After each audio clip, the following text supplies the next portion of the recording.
வணக்கம். நடந்து முடிந்த சட்டமன்ற தேர்தல்ல திமுக ஒரு பெரிய தோல்விய சந்தித்திருந்தாங்க. ஒரு பெரிய அடி அவர்களுக்கு விழுந்திருக்குது.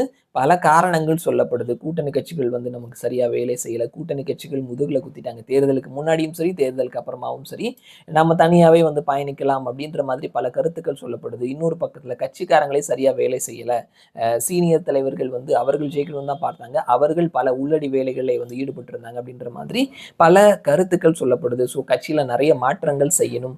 பல இடங்கள்ல சீனியர்களினுடைய ஆதிக்கமே இருக்குது. ஸோ அதை எல்லாத்துலேயுமே இளைஞர்களையும் கொண்டு வரணும், பலவிதமான மாற்றங்கள் செய்யணும் அப்படின்ற மாதிரி ஆய்வுக்குழு போய் எல்லா தரப்பு அந்த நிர்வாகிகள் கிட்டையும் ஒப்பீனியன் கேட்டு அந்த விஷயங்களையும் முன்னாள் முதல்வர் திமுகவினுடைய தலைவர் ஸ்டாலின் கிட்ட கொடுத்துருக்காங்க. ஸ்டாலின் தற்பொழுது லண்டன் போயிருக்கிறாரு. இன்னும் ஒரு 2-3 நாட்கள்ல அவர் தமிழகம் திரும்பிடுவாரு. வந்ததற்கு அப்புறமா திமுகல பல மாற்றங்கள் இருக்கும் அப்படின்னு சொல்லி எதிர்பார்க்கப்படுது. அதுல முக்கியமான ஒரு மாற்றம் அப்படின்றது மாவட்ட செயலாளர்.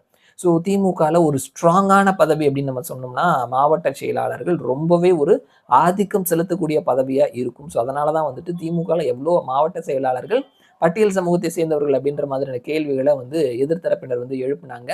ஸோ அதற்கான காரணம் அந்த பதவி அப்படின்றது ரொம்ப ஸ்ட்ராங்கா பவர்ஃபுல்லான பதவி. ஸோ அந்த மாவட்ட செயலாளர் தான் யாருக்கு எம்எல்ஏ சீட்டு கொடுக்கணும், யாருக்கு எம்பி சீட்டு கொடுக்கணும், யாரை நிக்க வச்சா ஜெயிப்பாங்க, கள நிலவரம் எப்படி இருக்குது, இவர் வேணும் இவர் வேண்டாம் அப்படின்ற மாதிரி எம்எல்ஏ எம்பியில இருந்து உள்ளாட்சி லெவல் வரைக்கும் அவருடைய தீர்மானம் தான் இருக்கும். ஸோ அந்த அளவுக்கு ஒரு ஸ்ட்ராங்கான ஹோல்டு வகிக்கக்கூடிய பதவி அது. ஸோ அந்த பதவியில தொடர்ந்து வாரிசுகளே இருக்கிறாங்க அப்படின்ற குற்றச்சாட்டுகள் இருக்குது. அந்த வாரிசுகளினுடைய ஆதிக்கத்தினாலதான் இந்த முறை தோல்வி அடைந்ததுக்கும் அது ஒரு முக்கியமான காரணமா சொல்லப்படுது. ஸோ இனி வரக்கூடிய காலங்கள்ல மாவட்ட செயலாளர் பதவியை நீக்க போறாங்க, தூக்க போறாங்க அப்படின்ற மாதிரி சொல்றாங்க. அதற்கு பதிலா தொகுதி செயலாளர் அப்படின்ற ஒரு பதவியை கொண்டு வர போறாங்களாம். தொகுதி செயலாளர் நம்ம ஏற்கனவே சொல்லியிருந்தோம்.